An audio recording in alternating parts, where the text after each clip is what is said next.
So while the Rockets are now fully focused on the Hilltoppers, we can still recall what happened a week ago down in Mississippi as we welcome in Mike Robinson from the Rocket Radio Network. Good trip to Starkville? You know what? It was a great trip to Stark Vegas, especially coming out with a big victory for the Rockets. You know, a good friend of ours, Bo Bishop, has a radio show in Columbus, and he always does, what did we get right? Well, one thing you got right last week was you talked about needing Tucker Gleason to run the ball more. They did that, particularly in the first half, to help set the tone. Yeah, absolutely. You know, this defense, you know, they've given up 200-plus yards the week before, 100 yards a week. Just the running backs, you know, and one thing that you saw was there's a slight chink in their armor. You know, this defense has just not been communicating well, even when they were at home. I thought the film was kind of lying to me. I figured that they were going to switch up their defense. They didn't do so to the second half, and the Rockets had the perfect game plan as they carved them up early and often.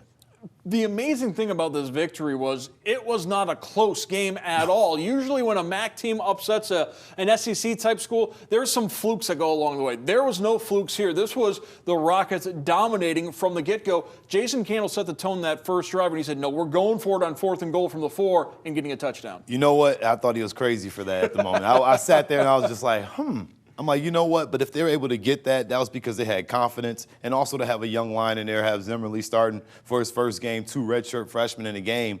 And to put confidence in them, just kind of put a battery in their back for the rest of the game because they charged for it. And Torres, he did a phenomenal job blocking on the edge. And then they got him mixed up into the pass when they found him big. But this team is just, they did a really good job in that first quarter, just really setting that tone and isolating those cowbells because that was annoying. What also might be annoying is all the Cheez-It references this week, as the Rockets are the Cheez-It national team of the week. So whether or not you're feeling cheesy, Coach, we're ready to go as Western Kentucky is the next foe as they will hit the road once again, go down to take on the 2-1 Hilltoppers who will have their backup quarterback in on Saturday. You know what? Backup quarterback, starting quarterback, they're going to have to find out the Rockets' back half of their defense. We talked about it last week. The secondary is so good. They played extremely well, and the communication that I saw back there was special because when I watched the Mississippi State defense, there was just a lot of confusion going on, and the Rockets do a really good job, and you credit the whole defensive staff for making sure that these guys understand the task because that's what they like to do is throw the ball, put it out in the air, and the Rockets are going to have to continue to stop that. And I thought they did a great job at Mississippi State on the road, you know, stopping a prolific offense in Coleman as well, and they mitigated him, and he got his yards late in the game. So the stats, they may look like they scored, got a lot of yards, but it was really empty yardage.